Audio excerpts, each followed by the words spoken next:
The coffee was still hot when it hit my silk blouse, spreading across my chest like a burn meant to mark me forever. My mother stood there with the empty mug dangling from her manicured fingers, her face twisted into something I'd never seen before, pure, calculated cruelty. "Watch this," she'd said to my sister Vanessa and my cousin Jade, who both had their phones out, recording every second like this was some kind of entertainment. That's how we treat trash in this family. The Bernardsville Country Club's private dining room felt smaller suddenly, the crystal chandeliers too bright, the mahogany walls closing in. I sat there frozen, 28 years old and dressed in designer clothes, reduced to nothing by the woman who gave birth to me. Vanessa laughed first, that high-pitched giggle she'd perfected at Wellesley. Then Jade joined in, and before I could even process what was happening, my mother leaned down close enough that I could smell her Chanel No. 5 mixed with champagne. "You actually thought Maxwell proposed to you because he loved you? Sweetheart, we paid him $50,000 to keep you distracted while the real business happened." The room tilted. Maxwell's face flashed through my mind, his smile when he slid that ring on my finger last month, his promises about our future, the way he'd held me the night before when I told him about my father's investment firm and the irregularities I'd discovered in the offshore accounts. My phone buzzed in my clutch, but I couldn't move to check it. My mother straightened up, smoothing down her St. John knit suit like she'd just accomplished something mundane, like arranging flowers or confirming a spa appointment. "The video's already uploading," Vanessa announced, her eyes glued to her screen. "I'm tagging all the society accounts. This is going to be everywhere by tonight." And she was right. By the time I made it home to my Tribeca loft, the one I'd bought with money from my own tech consultancy, not my family's wealth, my phone had exploded.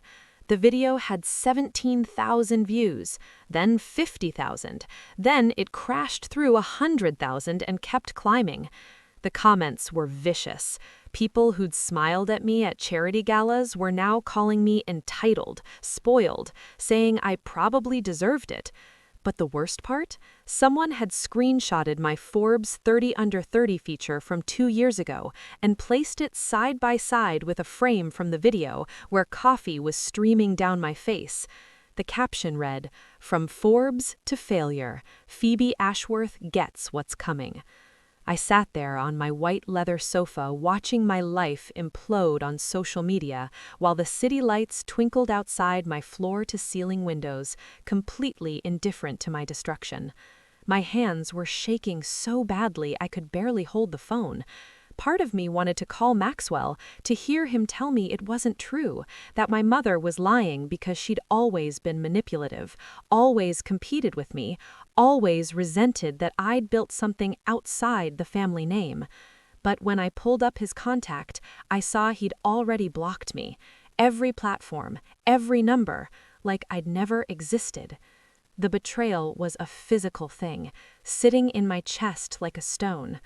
I'd grown up in Alpine, New Jersey, in a mansion that overlooked the Hudson River, with parents who threw parties for senators and celebrities, who taught me that appearance was everything and weakness was unforgivable. My father, Richard Ashworth, had built his investment empire from nothing, or so the story went. My mother, Catherine, had been a model before she married him, the kind of woman who knew how to work a room and how to destroy someone with a single cutting remark. Vanessa, 3 years younger than me, had always been their favorite, beautiful in that effortless way, charming without trying, content to marry well and lunch professionally. I'd been the difficult one, the one who asked questions, the one who wanted to actually work, to build something meaningful, to use the education they'd paid for at Columbia, and they'd hated me for it. The next morning, I woke up to find that the video had gone legitimately viral. 3 million views. News outlets were picking it up. "Wealthy heiress humiliated by family," read one headline. "Poor little rich girl gets reality check," read another. My consultancy clients started canceling. politely at first, then with increasing hostility. Nobody wanted to be associated with the girl from the video, the one who'd been reduced to a sobbing mess by her own mother. By noon, I'd lost 4 major contracts worth over $200,000. I was sitting at my kitchen island, staring at my laptop screen, when my phone rang. Unknown number. I almost didn't answer, but something made me pick up. Phoebe Ashworth? The voice was female, professional, with a slight southern lilt. This is Diana Reeves from the Securities and Exchange Commission. I need to speak with you about your father's firm. My blood went cold. I don't work for my father, I said carefully. I know, Diana replied, but 6 weeks ago you sent an anonymous tip to our office regarding potential securities fraud and money laundering through Ashworth Capital Management. We've been investigating and we need your testimony. The timeline clicked into place with sickening clarity. 6 weeks ago, I'd discovered the irregularities while helping my father update his cybersecurity systems, a favor he'd asked for specifically. I'd found offshore accounts in the Cayman Islands, wire transfers that didn't match any legitimate business purpose, clients who didn't seem to exist. I'd been careful, covering my digital tracks, but I'd submitted that tip because I believed in doing the right thing, even when it meant exposing my own family. And somehow, they'd found out. The coffee wasn't about Maxwell at all, was it? I said quietly. Diana was silent for a moment. I can't speak to your family's personal matters, but I can tell you that we've had several instances where targets of investigation have attempted to discredit potential witnesses before they can testify. It's a common intimidation tactic. After we hung up, I sat there as the pieces rearranged themselves into a completely different picture. The sudden proposal from Maxwell, a man I'd only been dating for 4 months. The way my mother had insisted on that lunch at the country club, somewhere public but private enough for their purposes. The fact that Vanessa and Jade just happened to be there with their phones ready. They'd known I was the whistleblower, and they'd orchestrated my public destruction to discredit me before I could hurt them. The rage that filled me then wasn't hot, it was cold, calculated, and absolutely clear. I'd spent my entire life trying to be good enough for these people, trying to earn their love and respect, and they'd been willing to destroy me to protect their criminal enterprise. I opened my laptop and started digging. If they wanted to play dirty, I'd spent enough years in their world to know where all the bodies were buried. My mother's charity foundation that seemed to donate more money to her shopping habit than actual causes. Vanessa's influencer income that was mostly funded by shell companies Dad controlled. The country club membership that came with favors and under-the-table deals. But I needed something bigger, something that would hurt them the way they hurt me. I called my best friend from Colombia, Rachel Kim, who now works as an investigative journalist for a major publication. I saw the video, she said immediately when she picked up. Phoebes, I'm so sorry. That was brutal. I need your help, and I need you to trust me when I say that video was staged to shut me up about something much bigger. Rachel was quiet for exactly 3 seconds. I'm listening. I told her everything. The offshore accounts, the fake clients, the SEC investigation, the fact that my own family had paid someone to propose to me just to keep me distracted and then destroyed my reputation when they realized I'd already blown the whistle. When I finished, Rachel let out a low whistle. This is Pulitzer-level stuff, Phoebe, but if we're going to take down your family, we need ironclad evidence. The SEC has their case, but public opinion? That's a different game. I know where the real evidence is, I said.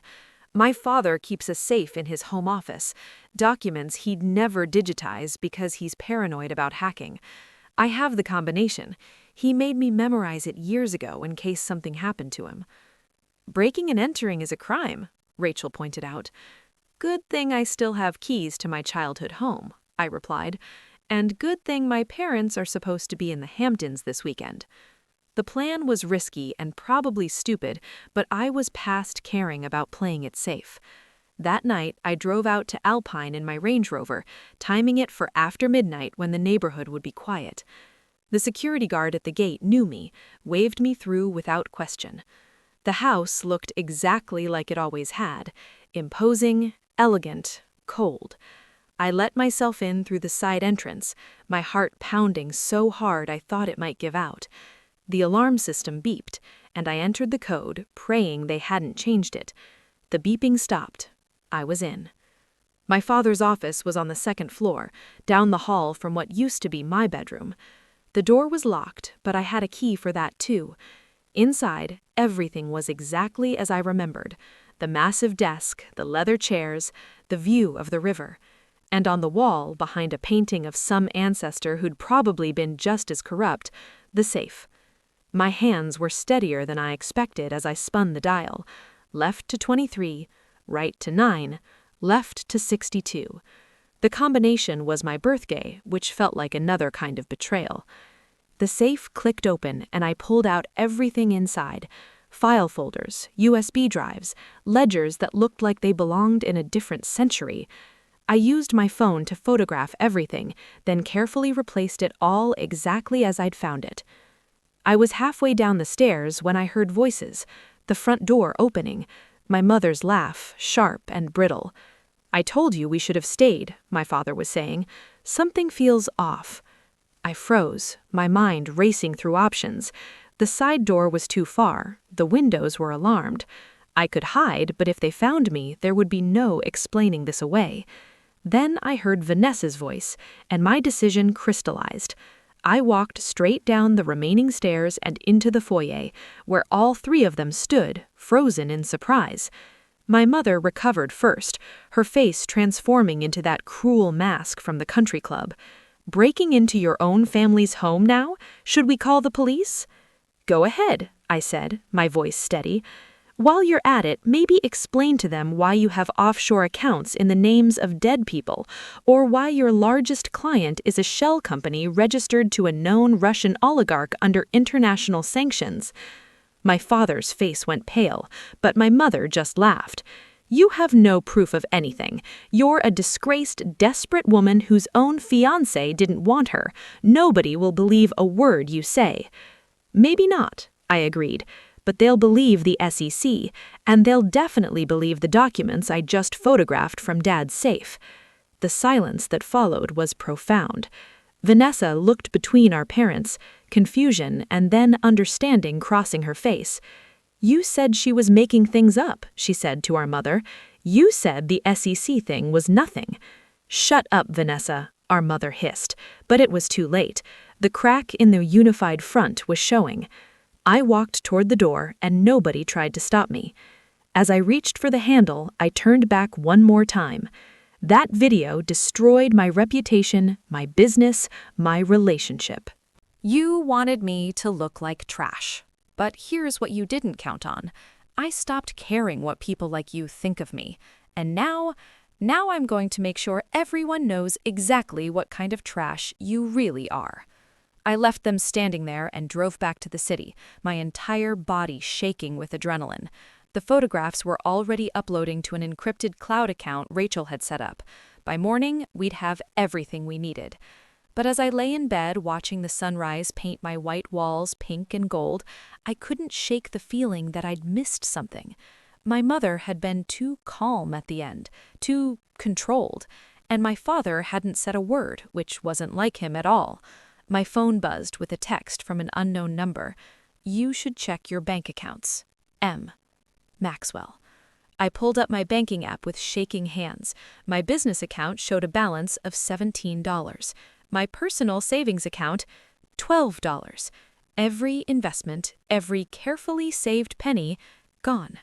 I called my bank immediately, but I already knew what they'd tell me. "There was a massive wire transfer authorized yesterday at 3 p.m., the banker explained, to an offshore account.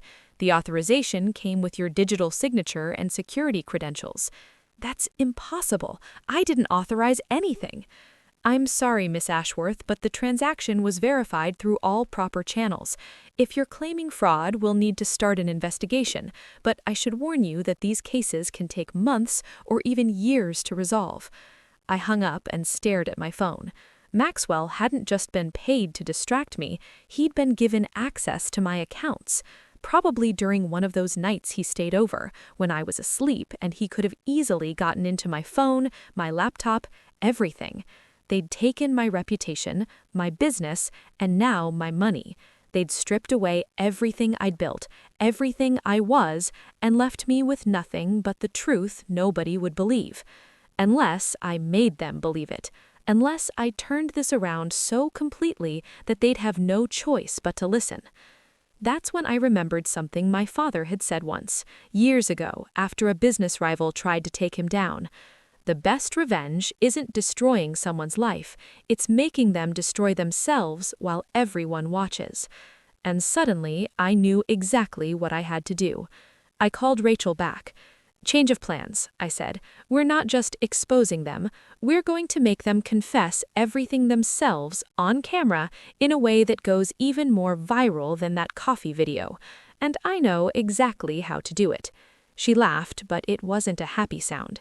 "This better be good, because right now they've got you looking like the vindictive daughter making false accusations." "Oh, it's good," I promised, "but I'm going to need your help, a camera crew willing to work off the books, and exactly 7 days to pull it off." What happens in 7 days?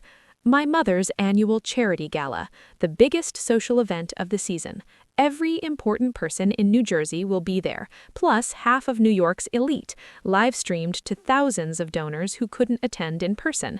And this year, I'm going to give them a show they'll never forget.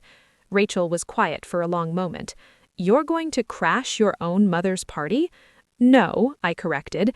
"I'm going to let them invite me themselves, and then I'm going to make sure that when this is all over, the only person going viral will be them, confessing to everything they've done in front of everyone they've ever tried to impress." "That's either brilliant or insane," Rachel said.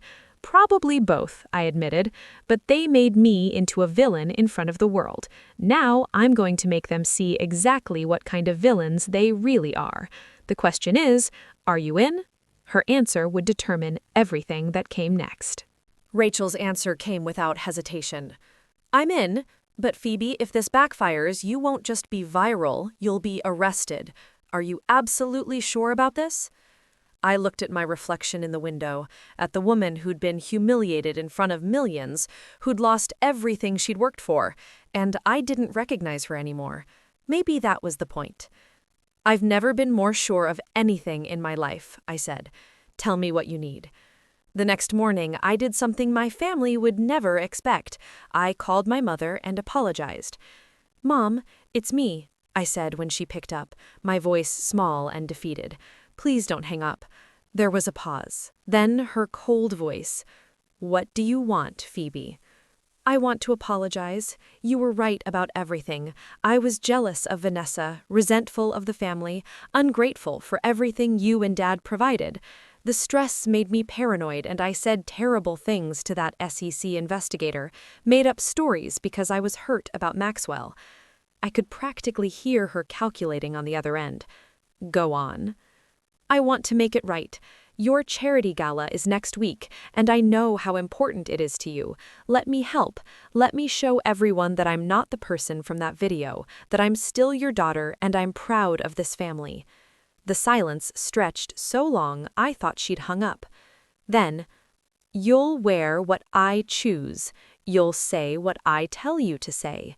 And if you step one toe out of line, Phoebe, I will destroy whatever's left of your life. Do you understand?"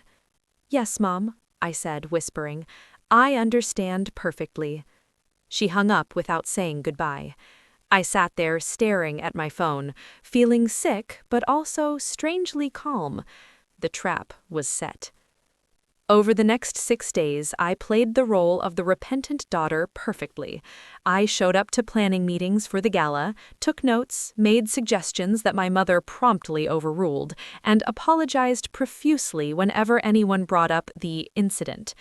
Vanessa watched me with suspicious eyes, but even she started to relax when I asked her for fashion advice and complimented her Instagram posts.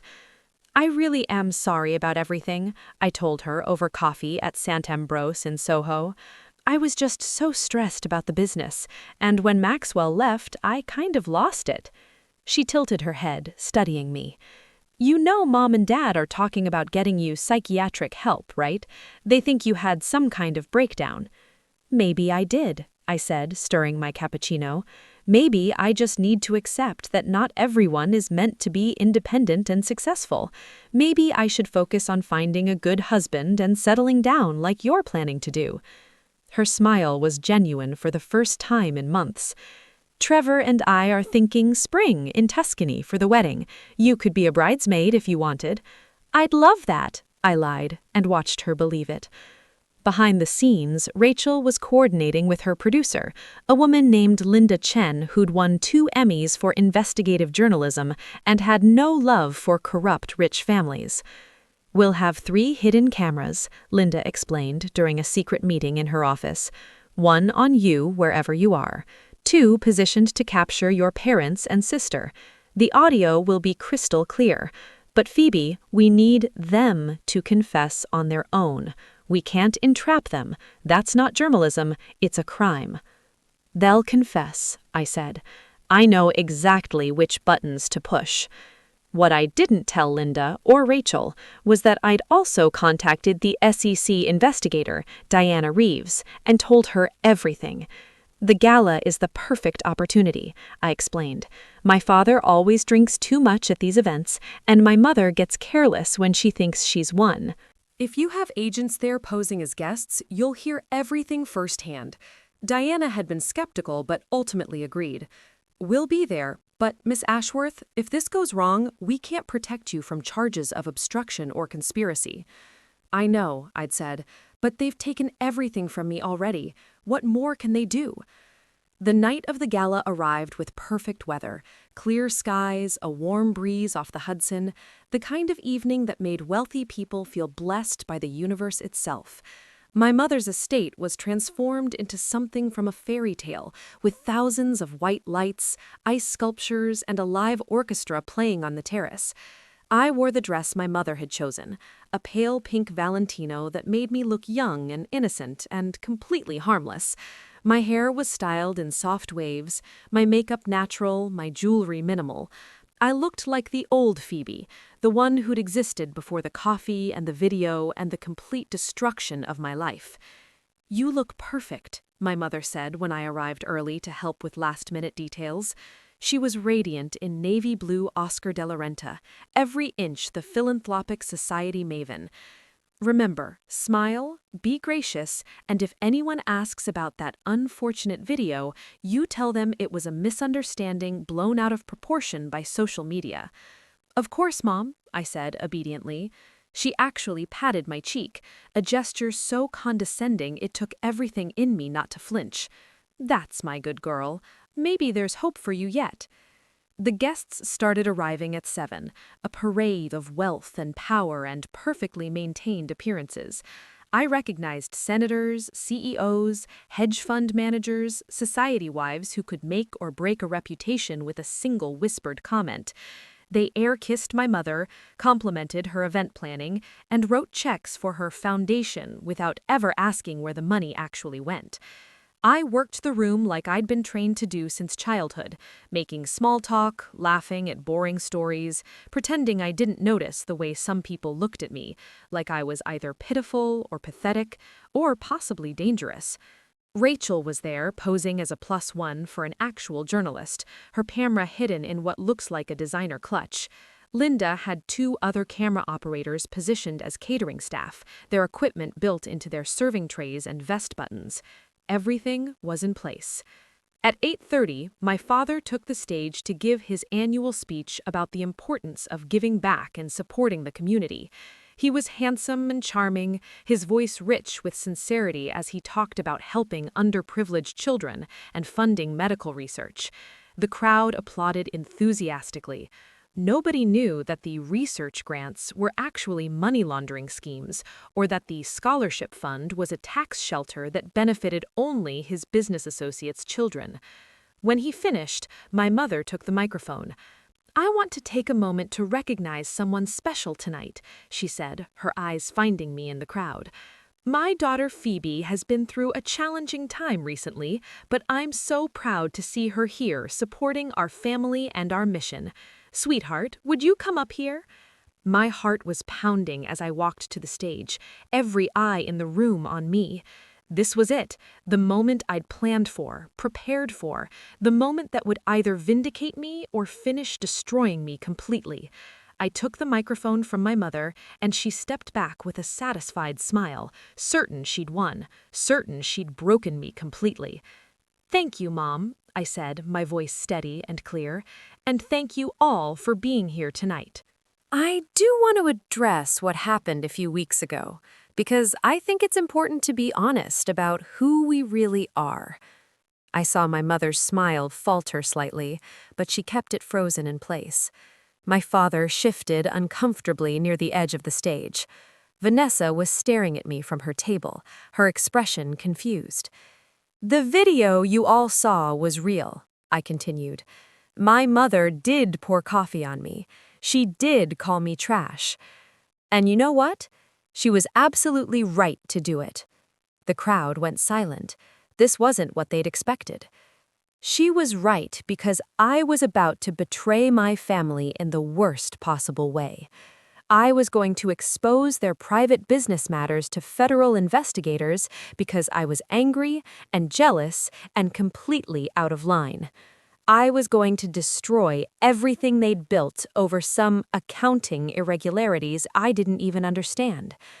My mother relaxed slightly, saw her exchange a glance with my father that said, "See, we've got her back under control."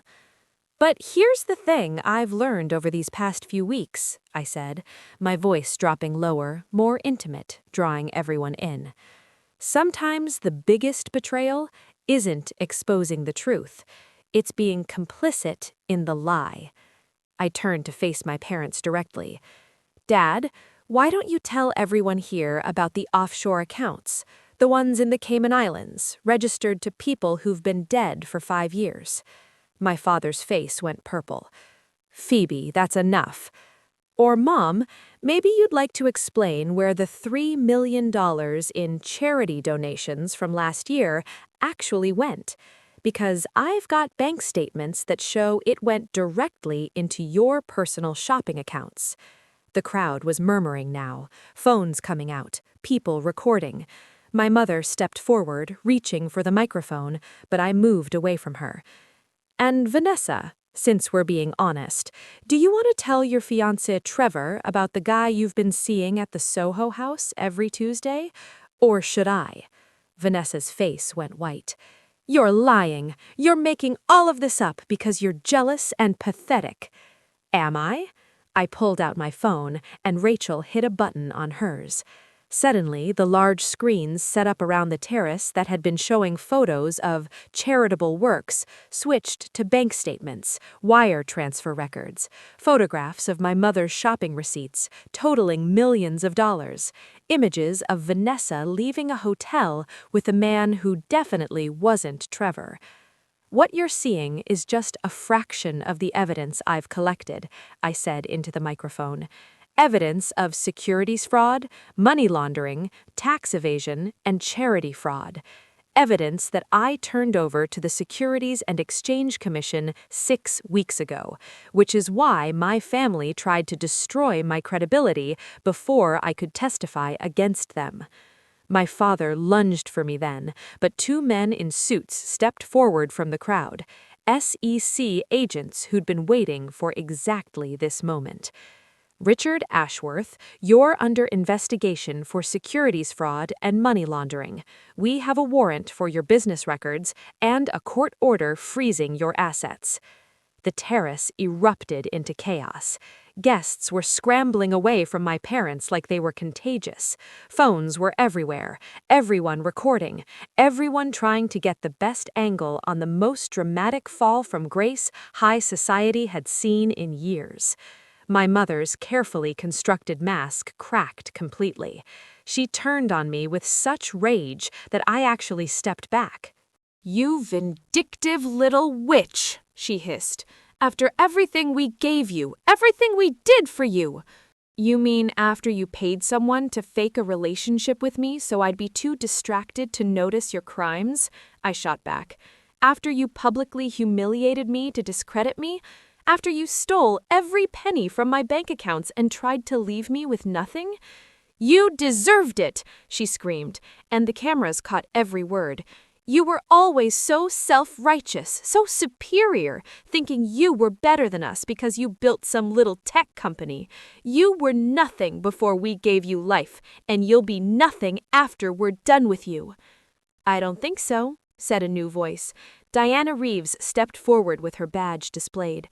Catherine Ashworth, you're also under investigation for obstruction of justice and witness intimidation. The video you released of the coffee incident constitutes a deliberate attempt to discredit a federal witness, which is a felony. My mother's face went from red to gray in seconds. She looked around at the crowd, at the cameras, at the complete destruction of her carefully maintained image, and for the first time in my life, I saw her powerless. The charity event is over, my father said weakly, trying to maintain some control. Everyone please leave. Actually, Linda Chen stepped forward with her press credentials. I'm a producer with CBS News, and we've been recording this entire evening with Ms. Ashworth's cooperation. Everything you've said and done here tonight will be broadcast nationally tomorrow morning. Would you like to make a statement? The silence that followed was profound. Then my father did something I'd never seen him do before. He started to cry. Not dignified tears, but ugly, desperate sobs. We built everything, he choked out. Everything we have we built from nothing. You think it's easy to stay on top in this world? You think we could have given you girls the life you had by playing by the rules? So you stole from people, I said quietly. You laundered money for criminals. You faked charitable work and kept millions for yourself. And when your own daughter tried to do the right thing, you tried to destroy her rather than face the consequences of your choices. You don't understand, my mother said, but her voice had lost its venom. She just sounded tired. You never understood what it takes to survive in our world. No, I agreed. I understand what it takes to survive with integrity. There's a difference.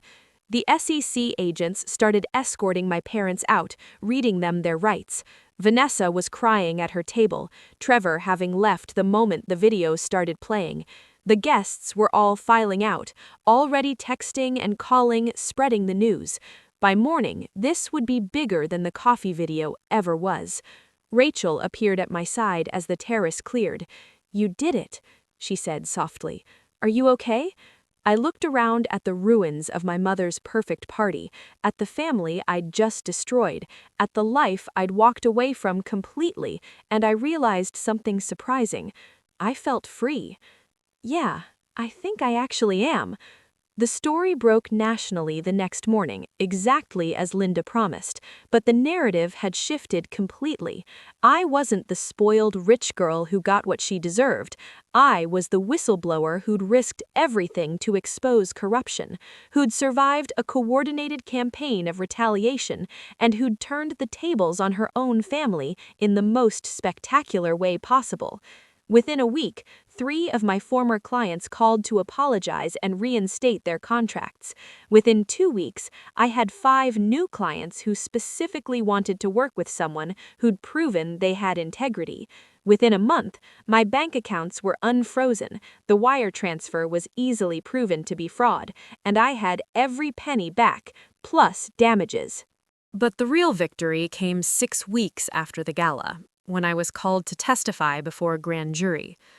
I walked into that courthouse in a navy suit, my head high, and I told them everything. Every offshore account, every fake transaction, every client who didn't exist. My father had kept meticulous records because he was arrogant enough to believe he'd never get caught. Those records became the foundation of the prosecution's case. The trial took 8 months. I sat through every day of it, watching my parents' expensive lawyers try to explain away the unexplainable. Vanessa testified that she'd had no knowledge of the fraud, which was probably true. They'd kept her in the dark because she was too careless to be trusted with secrets. She'd broken off her engagement with Trevor, moved to California, and started over with a much lower profile. The verdict came on a Thursday afternoon in October. Guilty on all counts: securities fraud, money laundering, tax evasion, obstruction of justice. My father got 15 years in federal prison. My mother got 12. They'd be eligible for parole eventually, but by the time they got out, they'd be elderly and forgotten. All their wealth seized by the government, all their social standing destroyed. I felt nothing watching them led away in handcuffs. No satisfaction, no sadness, no victory. They were strangers who'd happened to share my DNA, nothing more. I walked out of that courthouse into bright autumn sunshine, and Rachel was waiting for me on the steps. "How do you feel?" she asked. "Like I can finally breathe," I said. And it was true. For the first time in my life, I wasn't carrying the weight of my family's expectations or their crimes. I was just Phoebe Ashworth, a woman who'd lost everything and built herself back up through sheer determination and a refusal to accept injustice.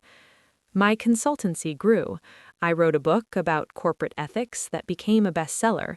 I spoke at conferences about whistleblower protection and the courage it takes to stand up to corruption, even when it costs you everything. 3 years after that gala, I was invited to speak at Columbia's graduation ceremony. Standing at that podium, looking out at hundreds of fresh young faces full of hope and ambition, I told them the truth. You're going to face moments in your life where you have to choose between what's easy and what's right, I said. You're going to encounter people, maybe even people you love, who will tell you that integrity is naive, that success requires compromise, that everyone bends the rules, so why shouldn't you? I paused, remembering the girl I'd been, desperate for my family's approval, willing to overlook so much to maintain the illusion of belonging. I'm here to tell you that the cost of compromising your ethics is always higher than you think. It might not destroy you immediately, it might even benefit you in the short term, but eventually you'll look in the mirror and not recognize the person looking back.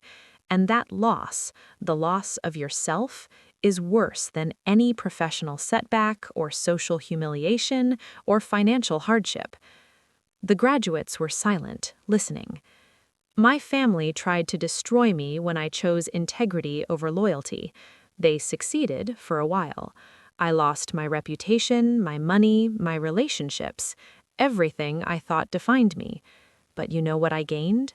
I gained myself back. I gained the ability to sleep at night. I gained the knowledge that when my moment of testing came, I didn't fail.